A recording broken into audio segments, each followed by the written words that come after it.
A very good evening to one and all.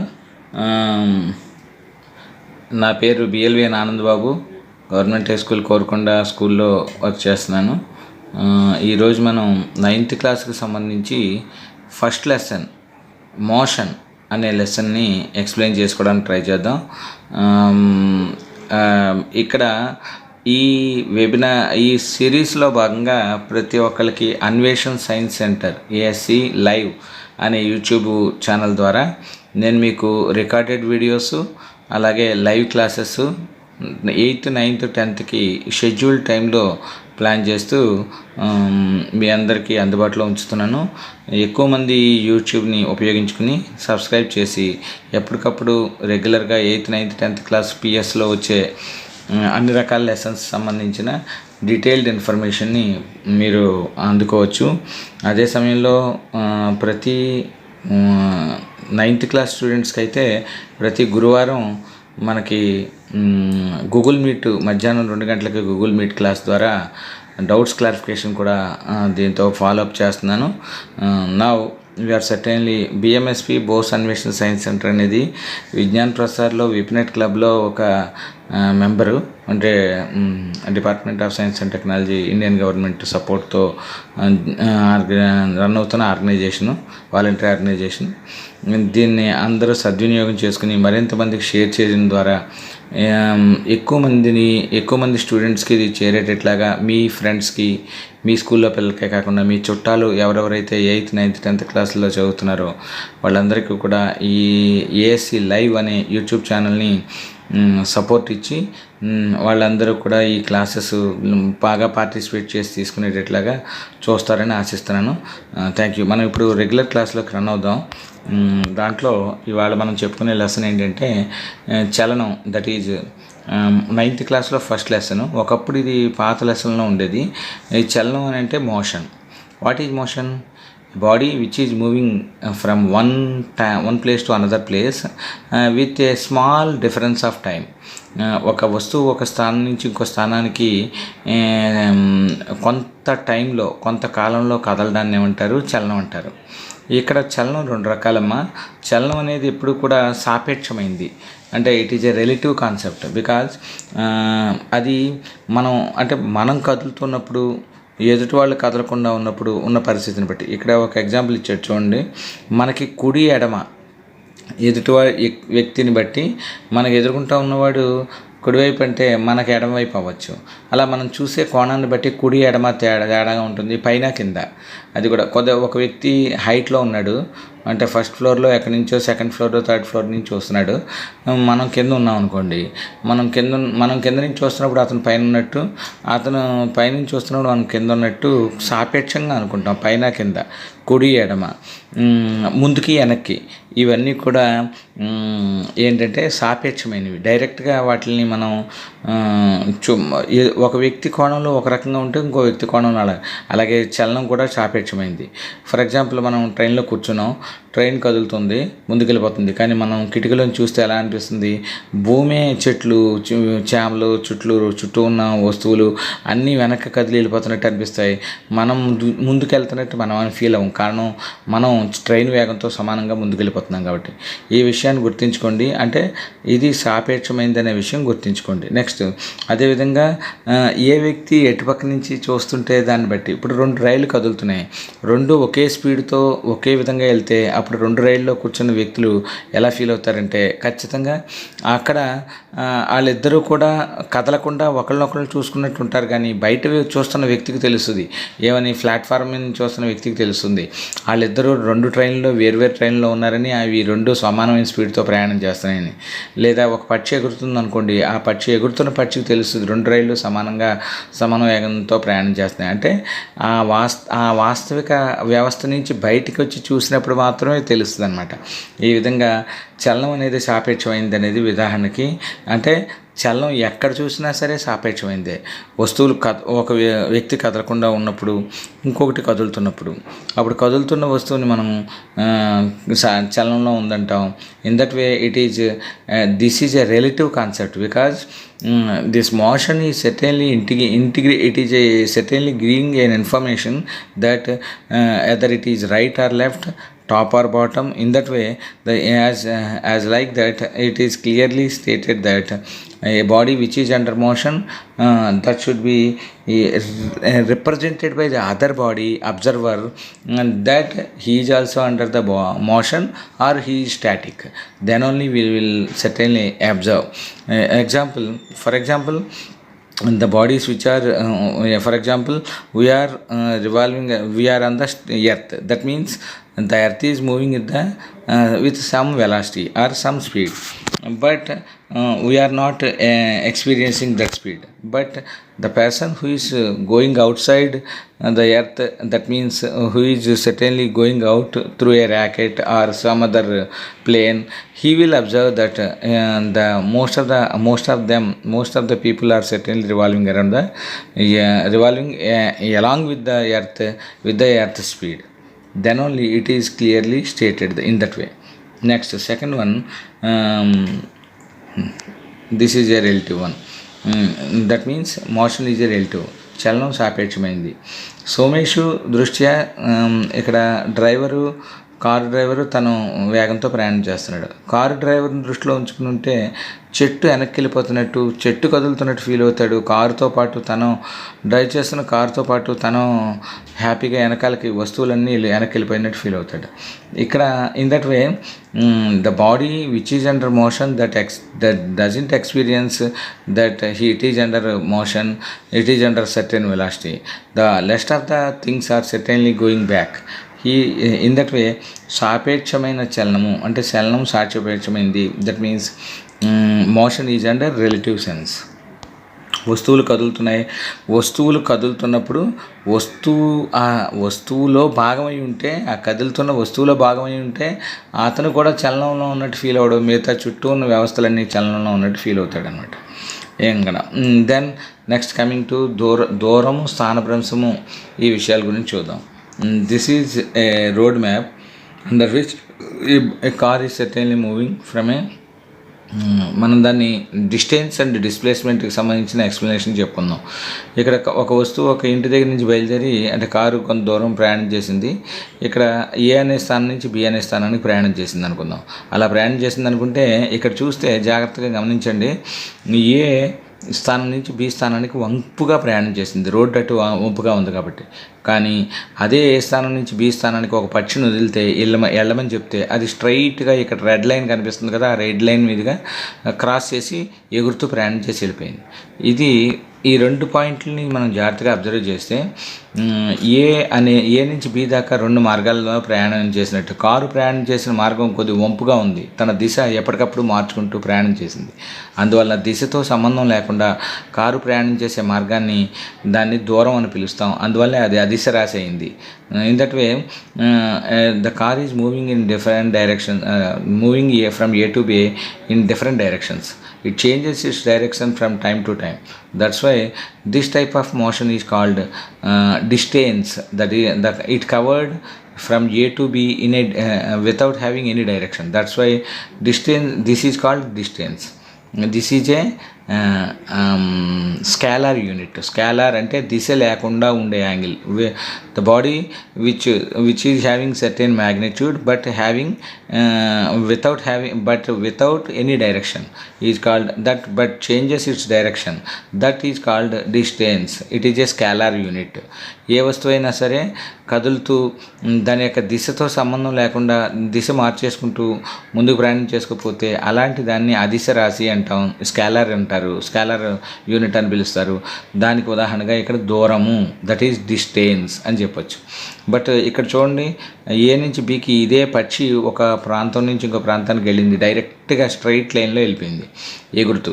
ఇక్కడ అది ప్రయాణం చేసిన మార్గాన్ని ఏమంటారంటే, ఇది ఒకే డైరెక్షన్లో వెళ్ళింది, ఏం విపరీతమైన డైరెక్షన్ మార్చుకోలేదు, అందువలన దాని దిశలు మార్చుకోలేదు. కాబట్టి ఇక్కడ ఇది ప్రయాణం చేసిన మార్గాన్ని ఏమంటారు, స్థానభ్రంశము.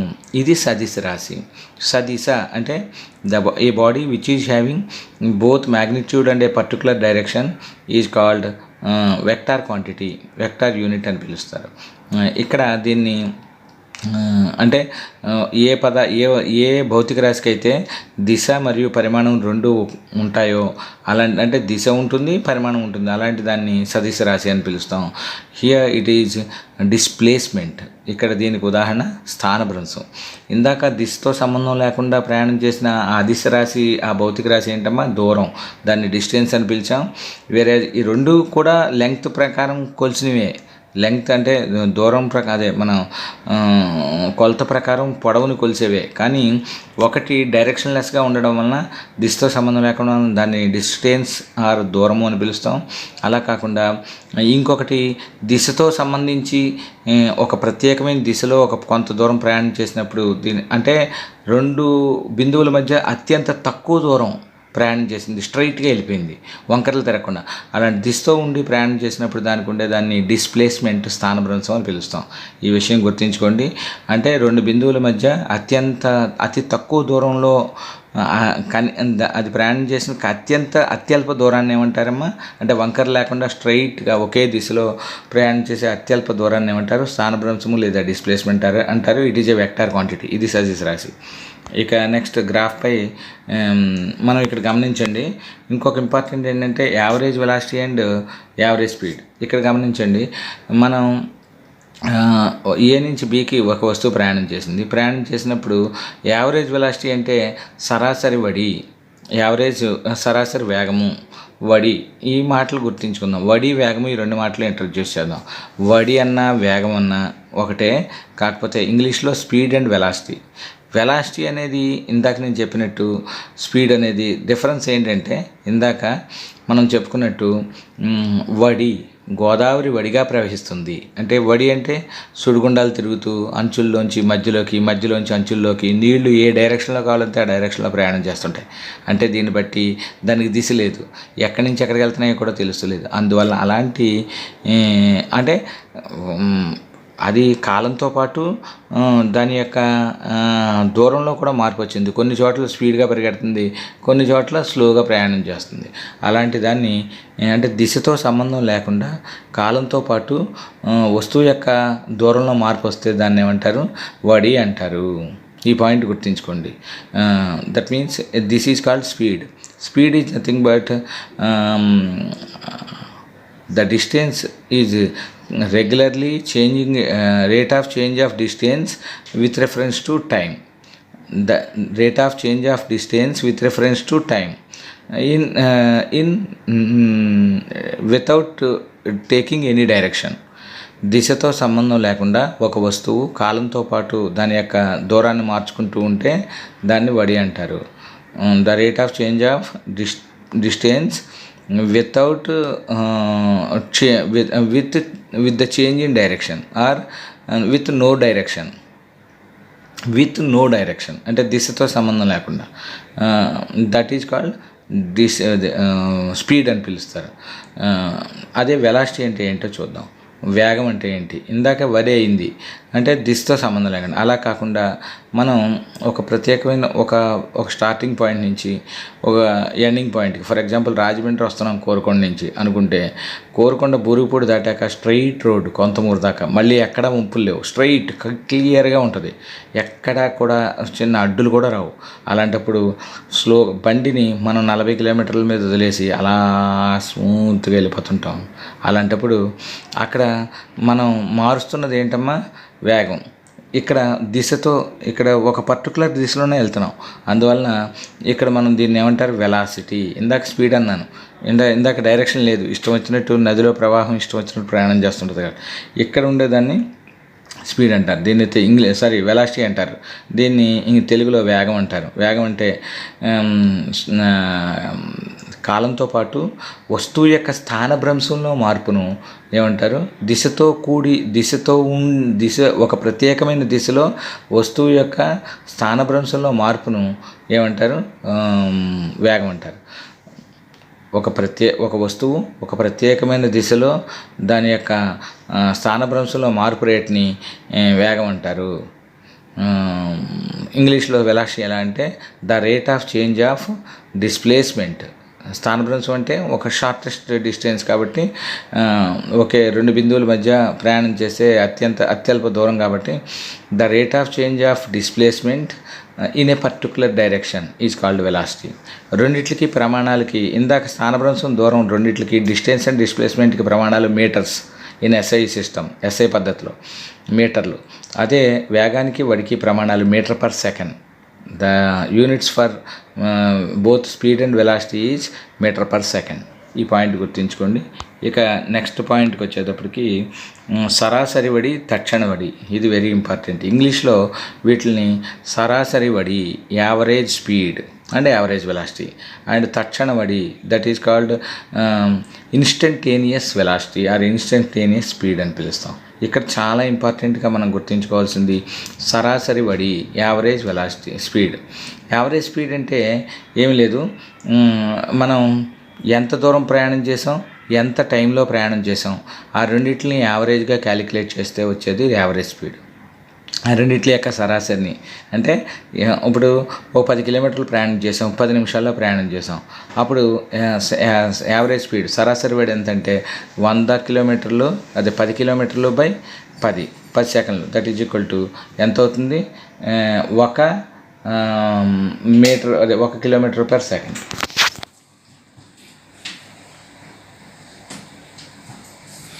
ఓకే, నెక్స్ట్ అదే తక్షణ వడి విషయానికి వచ్చేటప్పటికి ఇదే పాయింట్ మళ్ళీ మారుతుంది.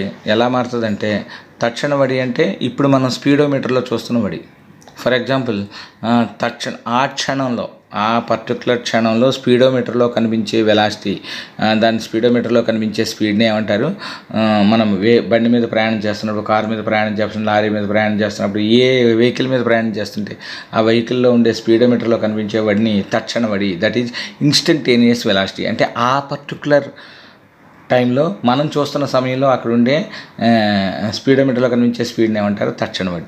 ఇది మారిపోతుంటుంది కదా, ముళ్ళు అటు ఇటు కదులుతుంటుంది. ఎప్పుడో మనం బ్రేక్లు వేస్తుంటాం, స్లో చేస్తాం, యాక్సిలరేటర్ పెంచుతాం, ఇలా ముందుకు వెళ్తుంటాం కాబట్టి ఇలా రకరకాల మార్పులు వస్తాయి కాబట్టి దీన్ని ఇన్స్టంటేనియస్ స్పీడ్ అంటారు. ఇది మారుతూ ఉంటుంది రెగ్యులర్గా, మీరు గమనించండి. నెక్స్ట్ తర్వాత ఇది గమనిస్తే యావరేజ్ వెలాసిటీ. యావరేజ్ విషయానికి వచ్చేటప్పటికి యావరేజ్ వెలాసిటీని మనం డిఫైన్ చేయడం ఎలా అంటే, సరాసరి వడి,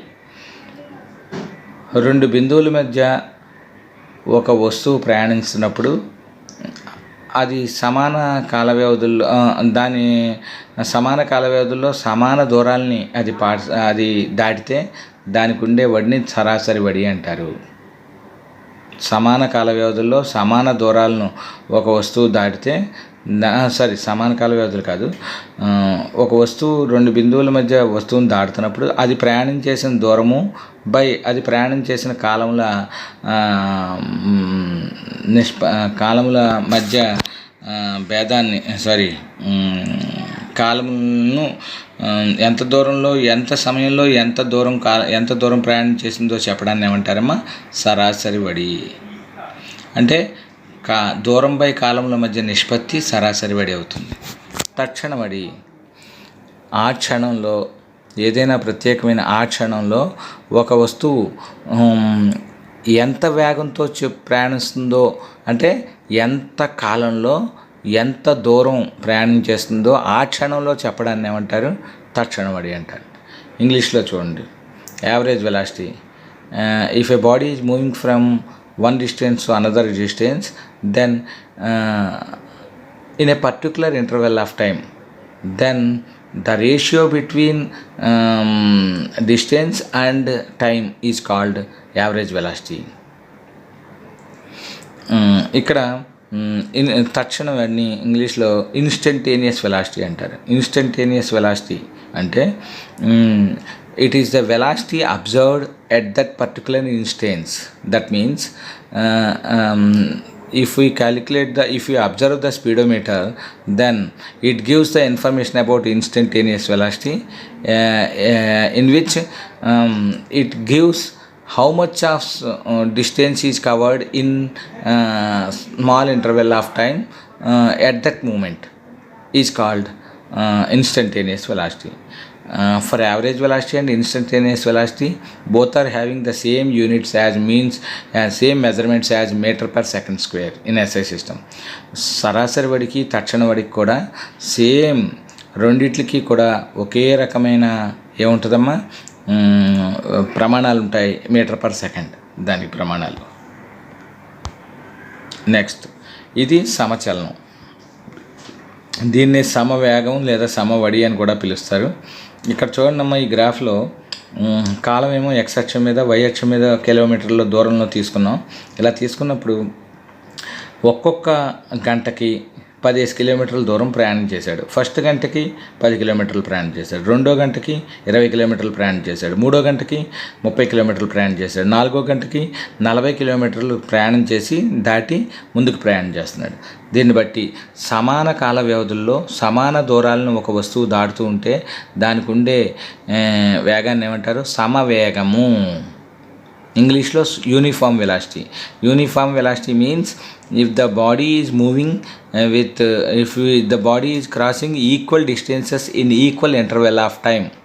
If the body is crossing equal distances in equal intervals of time, then that is called uniform velocity. Then okay, this type of motion is called uniform motion. ఈ రకంగా సమాన కాల వ్యవధుల్లో సమాన దూరాలను ఒక వస్తువు దాటుతుంటే దానికి ఉండే వేగాన్ని సమవేగం అంటారు.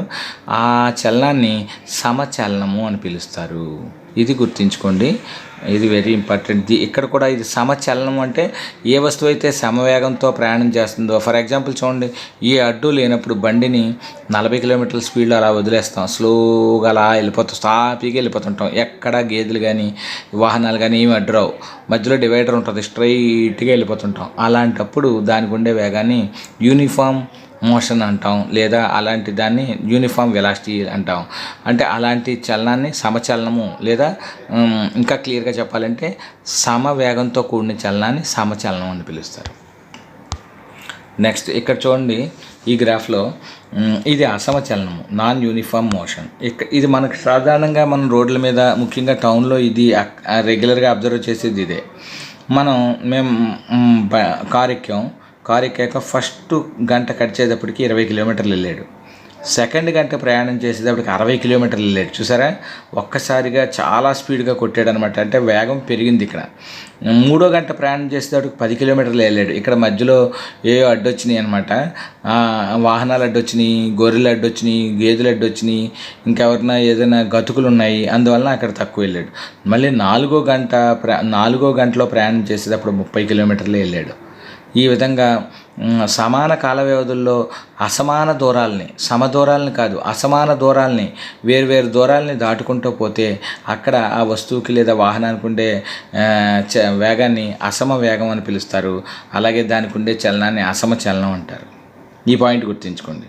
అలాగే this is non uniform velocity and non uniform motion అని పిలుస్తాం. That means if the body is moving in unequal distances in regular intervals of time. If the body is moving in equal distances in regular intervals of time, then that type of motion is called, then that type of velocity is called non-uniform velocity, and that type of motion is called non-uniform motion. If the body is moving crossing unequal distances in regular intervals of time, then that type of body is having non-uniform velocity and it's having non-uniform motion. That type of motion is called non-uniform motion. ఇక next అసమచలనానికి ఉదాహరణలు, ఒక inclined ఫేస్లో అంటే ఒక ఏటవాల్ తలంలో ఒక బాల్ను వదిలితే అది పైన వదిలినప్పుడు చాలా తక్కువ ఉంటుంది, దాని యొక్క వెలాసిటీ, దాని యొక్క వేగం చాలా తక్కువ ఉంటుంది. తర్వాత it increases the velocity increases because due to gravity. పైనుంచి కిందకు వచ్చే కొద్దీ గురుత్వాకర్షణ బలం, భూమి ఆకర్షణ బలం లాగడం వలన ఎక్కువ వేగం పెరిగిపోద్ది అనే విషయం తెలుస్తుంది మనకి క్లియర్గా ఇక్కడ బొమ్మలో. అలాగే ఇన్ ద సేమ్ వే ఒక అమ్మాయి రాయి ఇసిరింది లేదా బాల్ ఇసిరినప్పుడు బాల్ తన చేతిలోంచి వచ్చేటప్పుడు విపరీతమైన వేగంతో ఉంటుంది. చేతిలోంచి బయటకు వచ్చేసి అది భూమి మీద పడేటప్పుడు పైకి ఒకవేళ పైకి విసిరింది అనుకోండి, పైకి వెళ్ళేటప్పుడు స్లోగా పైకి వెళ్తుంది. ఎక్కడైతే జీరో అవుతుందో అక్కడి నుంచి మళ్ళీ కింద పడిపోద్ది. పడిపోయినప్పుడు చాలా వేగంగా భూమి దగ్గరికి వచ్చే కొద్ది విపరీతమైన వేగాన్ని అందుకుని విపరీతమైన స్పీడ్ని అందుకుని పడిపోతుంది. ఇక్కడ ఇది కూడా వెలాసిటీలో చేంజ్ ఉంది, అంటే వేగంలో మార్పు ఉంది కాబట్టి ఇది కూడా అసమవృత్తాకార చలనం. ఇక్కడ చూడండి, మరి సమవృత్తాకార చలనం. ఒక అబ్బాయి ఒక తాడుకి ఒక రాయిని కట్టి దాన్ని నెమ్మదిగా తిప్పడం మొదలెడితే మొదట్లో తను అసమచలనంలో చూపినట్టు నాన్ యూనిఫామ్ మోషన్లో తిప్పినట్టు ఇలా తిప్పాడు. ఇది వృత్తాకార చలనం కదా, రౌండ్గా తిప్పుతున్నాడు కదా. అలా తిప్పుతున్నప్పుడు తన ఈక్వల్గా సమానమైన డిస్టెన్సెస్ని, సమానమైన దూరాలని సమానమైన కాలంలో అటు ఇటు తిప్పుతున్నాడు అనుకోండి, అప్పుడు దట్ ఈజ్ కాల్డ్ సమవృత్తాకార చలనము. That type of circulatory motion is called if the body is crossing the same distances in same regular intervals of time, then that type of circulatory motion is called uniform circulatory motion అని పిలుస్తాం, సమవృత్తాకార చలనం అని పిలుస్తాం. ఇక ఇది very very very very and very most important issue, త్వరణం. This is called acceleration. Acceleration is that type of motion, it is the phenomena, it is a special phenomena. మనకు పై కనిపించింది ఇది. దీన్ని మనం ఈ యాక్సలరేషన్ అనే పదం నుంచే వచ్చింది యాక్సలరేటర్. ఈ పక్కన బైక్లో కుడి చేతి పక్కన మనం ఇలా రేజ్ చేస్తాం చూడండి, స్పీడ్ పెంచడం కానీ తగ్గించడం కోసం ఉపయోగించేదాన్ని యాక్సలరేటర్ అంటారు. కానీ చాలామంది ఎక్సలేటర్ అంటారు. ఎక్సలేటర్ పెంచేరా అని. ఎక్సలేటర్ కాదు, దాన్ని ఏమంటారు? యాక్సలరేటర్, త్వరణీకరణి. తెలుగులో త్వరణీకరణి అంటే త్వరణాన్ని పెంచేది, తగ్గించేది, వేగంలో మార్పు తీసుకొచ్చేది. వేగం పెరగడం కానీ వేగం తగ్గడం కానీ జరుగుతుంది. అంటే త్వరణాన్ని మనం డెఫినేషన్ ఇంగ్లీష్లో యాక్సలరేషన్ ఎలా చెప్తామంటే the rate of change of velocity is called from time to time is called acceleration. తెలుగులో త్వరణం అంటే కాలంతో పాటు వేగంలో వచ్చే మార్పు రేటుని ఏమంటారు? త్వరణం అంటారు. కాలంతో పాటు వేగంలో వచ్చే మార్పు రేటుని త్వరణం అంటారు. ఇక్కడ చూడండి, ఫస్ట్ ఇక్కడ చూడండి, అతను మొదటి సెకండ్లో 30 కిలోమీటర్ల వేగంతో ప్రయాణం చేస్తున్నాడు. సెకండ్లో 35 అంటే పెంచేస్తున్నాడు అనమాట యాక్సిలరేటర్. తర్వాత మూడో సెకండ్లో 40 కిలోమీటర్ల పర్ సెకండ్ వేగంతో ప్రయాణం చేస్తున్నాడు. వేగం పెరిగిపోతుంది. అలాగే నాలుగో సెకండ్కి వచ్చేటప్పటికి 35 మళ్ళీ తగ్గిపోయింది. ఇక్కడ వంపు తిరుగుతున్నాడు కాబట్టి మళ్ళీ వేగాన్ని తగ్గించాడు, లేదంటే మొత్తం దేకేస్తాడనమాట. అతను స్కిడ్ అయిపోద్ది అతను యొక్క బండి. అందువల్ల 4వ సెకండ్కి వచ్చేటప్పటికి వంపు తిరగాల్సి వచ్చేటప్పటికి 35 కిలోమీటర్లు తగ్గించి తర్వాత 5వ సెకండ్కి ఇంకా తగ్గించాడు 30 కిలోమీటర్లు. అంటే క్రమేణా పెరిగి మళ్ళీ తగ్గింది. అంటే ఇక్కడ చూడండి, మొదటి సెకండ్ నుంచి రెండో సెకండ్కి వెళ్ళే కొద్దీ it increases the velocity increases plus 5 kilometres per hour. ఆ విధంగా 5 కిలోమీటర్ల per గంటకి మారింది. అలాగే 5 కిలోమీటర్ per సెకండ్కి. తర్వాత రెండో సెకండ్కి వచ్చేటప్పటికి 5 కిలోమీటర్లు ఇంకా పెంచాడు. తర్వాత per సెకండ్కి, గంటని ఇచ్చాడు కానీ సెకండ్కి. అలాగే తర్వాత మూడో దగ్గరికి వచ్చేటప్పటికి, మూడో సెకండ్ దాటి 4వ సెకండ్కి వచ్చేటప్పటికి 5 కిలోమీటర్లు తగ్గించాడు. ఎందుకంటే వంపు స్టార్ట్ అవుతుంది, అందువల్ల తగ్గించాడు. అలాగే 4 నుంచి 5 సెకండ్కి వచ్చేటప్పటికి ఇంకో 5 కిలోమీటర్లు తగ్గించాడు. అందువల్ల మైనస్ వేసాడు. చూడండి, ఇక్కడ మైనస్లో ఉండే త్వరణాన్ని రుణత్వరణము లేదా దాన్నే డిజలరేషన్ అని పిలుస్తాం. యాక్సలరేషన్కి ఆపోజిట్ ఏంటమ్మా? పెరిగే వేగం కాకుండా తగ్గే వేగాన్ని ఏమంటారు? డిజలరేషన్, రుణత్వరణము అంటారు. వేగంలో తగ్గుదల రేటు. వేగంలో పెరుగుదల రేటుని ఏమంటారు? ధనత్వరణము, పాజిటివ్ వెలాసిటీ అని పిలుస్తారు. అలా కాకుండా సమాన కాల వ్యవధుల్లో సమాన దూరాలను దాటుకుంటూ సమాన వేగంతో వెళ్ళిపోతుంది అనుకోండి, అప్పుడు త్వరణం ఎంతమ్మా? సమత్వరణము, యూనిఫామ్ యాక్సలరేషన్ అని పిలుస్తారు. ఈ విధంగా దాంతోపాటు దిశ మార్చడానికి కూడా ఏమంటారమ్మా? యాక్సలరేషన్. మనకు యాక్సలరేషన్ అంటే ఒక్క దూరంలో వచ్చే మార్పు, వేగంలో వచ్చే మార్పే కాకుండా డైరెక్షన్లో, దిశలో వచ్చే మార్పును కూడా మనం ఏమంటాం? త్వరణం అంటాం. ఈ విషయాన్ని గుర్తుంచుకోండి. ఇక నెక్స్ట్ టాపిక్, సమత్వరణం యొక్క చలనాలు. చాలా ఇంపార్టెంట్ ఫ్యాక్టర్ ఇది, చాలా ఇంపార్టెంట్ ఫ్యాక్టర్. ఒకసారి జాగ్రత్తగా అబ్జర్వ్ చేయండి. ఓకే, సమత్వరణంతో ఒక వస్తువు ప్రయాణం చేస్తుంది. A body is moving with uniform velocity. ఇక్కడ కారు ప్రయాణం చేస్తుంది. దాని యొక్క ఇనీషియల్ వెలాసిటీ, తొలి వేగం ఎంతంటే 2 మీటర్ per సెకండ్. తుది వేగం ఎంత అంటే లాస్ట్ అనుకున్న పాయింట్ చేరిన తర్వాత దాని యొక్క వేగం ఎంత, తుది వేగం 10 మీటర్ పర్ సెకండ్. ఇప్పుడు జాగ్రత్తగా అది ప్రయాణం చేసేటప్పుడు స్టార్టింగ్ టైం ఎంత, 0 సెకండ్లు, తర్వాత చివరి టైం ఎంత, 4 సెకండ్లు. ఓకే, ఇక అది ప్రయాణం చేసేటప్పుడు మొదటి సెకండ్ ప్రయాణం చేసినప్పుడు 2 మీటర్ పర్ సెకండ్ త్వరణంతోనే ప్రయాణం చేసింది, ఏ అంటే యాక్సలరేషన్ త్వరణం. రెండో సెకండ్ ప్రయాణం చేసినప్పుడు 2 మీటర్ పర్ సెకండ్ వేగంతోనే ప్రయాణం చేసింది. మూడో సెకండ్ ప్రయాణం చేసినప్పుడు అంటే ప్రతి సెకండ్కి 2 త్వరణం పెంచుకుంటూ పోయిందనమాట. చూడండి, ఫస్ట్ది 2తో స్టార్ట్ అయింది, ఒక సెకండ్ కంప్లీట్ అవ్వగానే 2 వల్ల 4 అయింది, తర్వాత రెండో సెకండ్ కంప్లీట్ అవ్వగానే 4 వల్ల 6 అయింది, మూడో సెకండ్ కంప్లీట్ అవ్వగానే 6 వల్ల 8 అయింది, నాలుగో సెకండ్కి వచ్చేటప్పటికి 10 మీటర్ పర్ సెకండ్ వేగంతో వేగాన్ని బాగా అందుకుందనమాట.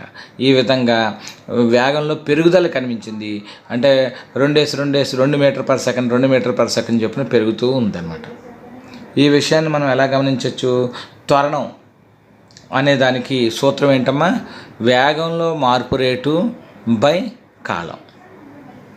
త్వరణానికి సూత్రం ఏంటి చెప్పాను కదా, rate of change of velocity with reference to time is called acceleration. అది మనం డెఫినేషన్ ప్రకారం, మన నిర్వచనం ప్రకారం అది దాని ప్రకారం మామూలుగా 1 సెకండ్ కాలంలో అది ప్రయాణం చేసిన వేగం ఎంత, 2 మీటర్స్ పర్ సెకండ్. 2 సెకండ్లు 3 సెకండ్లు సెకండ్ల కాలంలో అది ప్రయాణం చేసిన వేగం ఎంత, అది స్టార్టింగ్ ఎండింగ్ అంటే చివర తుది వేగము మైనస్ తొలి వేగము బై కాలం. అంటే తుది వేగం ఎంత v, తొలి వేగం అంతా u. ఈ రెండిట్లు ఒక దాంట్లోంచి ఒకటి తీసేస్తే వేగంలో మార్పు ఎంత వచ్చిందో తెలుస్తుంది. స్టార్టింగ్ ఎంత, ఎండింగ్ ఎంత, ఎండింగ్లోంచి స్టార్టింగ్ తీసేస్తే final velocity minus initial velocity by ఎంత కాలంలో ప్రయాణం చేసిందో time by time. This is called acceleration. a = v - u / t. ఈ విషయాన్ని జాగ్రత్తగా గమనించండి. దాని తర్వాత తుది వేగం అయిపోయింది కదా, నెక్స్ట్ తొలి వేగానికి సంబంధించి విషయం. తుది వేగానికి సంబంధించి సూత్రం ఇక్కడ మనం ఏ వచ్చింది, కానీ ఇదే ఏని మనం మళ్ళీ మార్పు చేయాలి అంటే ఇక్కడ కింద టీ ఉంది కదా, ఈ టీని అటుపక్క తీసుకెళ్తే = అటుపక్క AT అయింది. ఇది చూడండి, తుది వేగము కావాలి, v ఒకటే కావాలనుకోండి, యూని ఇటుపక్క -u ఉంది, అటుపక్క వెళ్తే +u. Therefore v = u + AT. ఇదొక సమీకరణం గుర్తుంచుకోండి.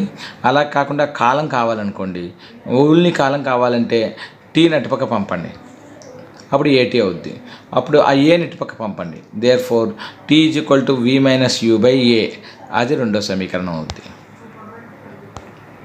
నెక్స్ట్ ఇక సమత్వరణ చలన సమీకరణాలకు సంబంధించి జాగ్రత్తగా గమనిస్తే సేమ్ ఇందాకలాగే సేమ్, అంటే సమత్వరణంలో ఉన్నాయి. అంటే అర్థం ఏంటి, ఏ వస్తువైనా a body which is under uniform acceleration 3 laws compulsory గుర్తుంచుకోవాలి. v = u + AT. ఇందాక మనం చెప్పుకున్న సమీకరణం అది. రెండో ఈక్వేషన్ ఉంది కదా, అది వెరీ ఇంపార్టెంట్. నెక్స్ట్ రెండోది ఇంకా 2 ఈక్వేషన్స్ ఉన్నాయి, ఆ 2 ఈక్వేషన్స్ కూడా ఇక్కడ మనం చెప్పుకుందాం. దాంతో ఆ 3 ఈక్వేషన్స్ వెరీ ఇంపార్టెంట్. వీటిని the laws of motion under uniform acceleration, సమత్వరణ చలన సమీకరణాలు అని పిలుస్తాం. దేనికైనా ఈ 3 సమీకరణాలకి కూడా ఒకటే ఈక్వేషను, అదే ఒకటే పైన గుర్తించినట్టు బొమ్మ ఒకటే. ఏంటది, initial velocity u, final velocity v, time taken t, అది ప్రయాణం చేసిన దూరం s, యాక్సలరేషన్ a. అంటే తొలి వేగం u, తుది వేగం v, అది ప్రయాణం చేసిన కాలం t, అది ప్రయాణం చేసిన దూరం s, అండ్ అది ప్రయాణం చేసిన త్వరణం a. ఇప్పుడు మనం సరాసరి వేగం తీసుకుందాం, యావరేజ్ వెలాసిటీ తీసుకుందాం. అండర్ యావరేజ్ వెలాసిటీ, యావరేజ్ అంటే అర్థం ఏంటి, తుది వేగము ప్లస్ తొలి వేగము, initial velocity plus final velocity by 2 అక్కడ ఇచ్చాడు చూడండి, that is equal to s/t. అది ఎంత దూరం ప్రయాణం చేసింది బై కాలం, అది that is called average velocity. Velocity అంటే ఏంటి, దూరం బై కాలం, అది మనకు తెలిసిందే.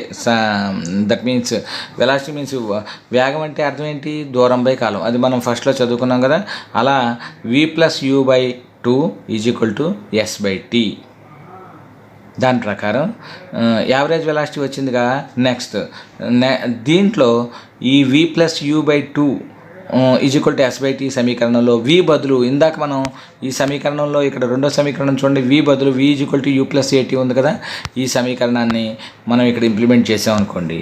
ఇంప్లిమెంట్ చేస్తే ఇక్కడ చూడండి, ఇక్కడ ఉన్న ఈ u plus u by 2 is equal to s by t అనే సమీకరణంలో ఈ సమీకరణాన్ని మనం v is equal to u plus ఏటీలో వీకి బదులుగా యూ ప్లస్ ఏటీని ప్రతిక్షేపించామనుకోండి. ఇక్కడ చూడండి ఒకసారి, ఇక్కడ v ప్లస్ యూ బై 2 కదా, దాని బదులు v బదులు u plus a t plus u by 2 is equal to s by tea.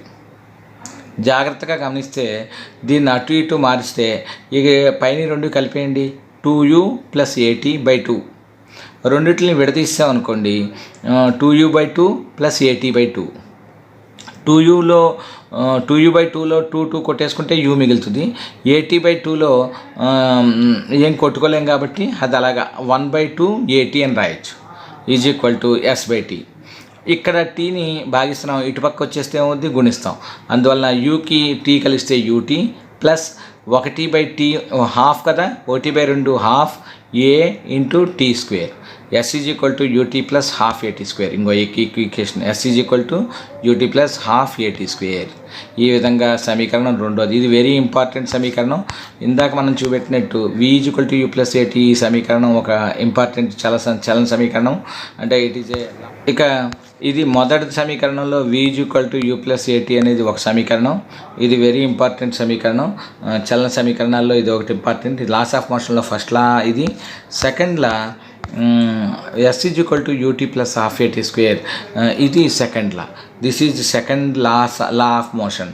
దీన్ని రెండవ చలన సమీకరణం అంటారు. ఇక మూడో దానికి వచ్చేటప్పటికి జాగ్రత్తగా గమనించండి. ఆల్రెడీ మనకి ఒక సమీకరణం ఉంది, ఏంటది, ఏంటమ్మా, యావరేజ్ వెలాసిటీ ఎంతమ్మా, యావరేజ్ వెలాసిటీ ఇక్కడ మనం లెక్కేసుకున్నాం. యావరేజ్ వెలాసిటీ ఇంకో ఇక్కడ ఇచ్చాడు కదా. Average velocity is equal to v plus u by 2 is equal to s by t. Okay. రెండోది ఏంటమ్మా, ఇక్కడ చూడండి, ఇక్కడ v minus u by t is equal to v minus u by 2 is equal to a. ఈ రెండు సమీకరణాలని తీసుకుని ఒకదానితో ప్రవర్తిస్తే v plus u by 2 is equal to s by t కదా, అది ఒకటి, into v minus u by a is equal to s. ఇదంతా v minus u by t is equal to a. ఈ రెండు సమీకరణాలని జాగ్రత్తగా ప్రతిక్షేపిస్తే ఏమైంది, ఫైనల్గా మనకి అదేమో ఎస్ బై టీ వచ్చింది, ఇంటూ ఇదేమైంది v minus u by a అనేది అదొక సమీకరణం. ఈ రెండింటిని జాగ్రత్తగా ప్రతిక్షేపిస్తే ఎస్ వచ్చింది. ఈ రెండింటిని ఒకదానితోటి ఇది ఎలా ఉన్నాయి, ఏ ప్లస్ బి మైనస్ ఏ మైనస్ బి, ఏ ప్లస్ బి ఇంటూ ఏ మైనస్ బి అనే సమీకరణం రూపంలో ఉన్నాయి. కాబట్టి v square minus u square is equal to 2as. ఎందుకంటే v plus you plus v minus you ఏమవుతాయి, v square minus u square అవుద్ది. ఇంకా మిగిలింది ఏంటి, 2a. ఈ రెండు ఇక్కడ గుణించుకుంటున్నాయి కింద ఎక్కడ హారంలో. In the denominator they are multiplying, that's why ఈ ఈజ్ ఈక్వల్ టు కట్టుపక్కకి వెళ్తే అవి లవంలో పైకి వెళ్ళిపోతాయి. అందువల్ల 2as మారింది. అంటే they are coming under numerator, that's why v square minus u square is equal to 2as. ఇది మూడో సమీకరణం, వెరీ ఇంపార్టెంట్ సమీకరణం. ఈ మూడు సమీకరణాలు రాబట్టడంతో ఈ క్లాస్ అయిపోయింది. ఈ చాప్టర్లో వీటికి సంబంధించిన కొన్ని ఎగ్జాంపుల్స్ ఇచ్చారు. ఆ ఎగ్జాంపుల్స్ జాగ్రత్తగా ఫాలో అవుతూ కొన్ని ప్రాబ్లమ్స్ ఇస్తారు, ఆ ప్రాబ్లమ్స్ జాగ్రత్తగా ఫాలో అవ్వండి. All the best. Thank you.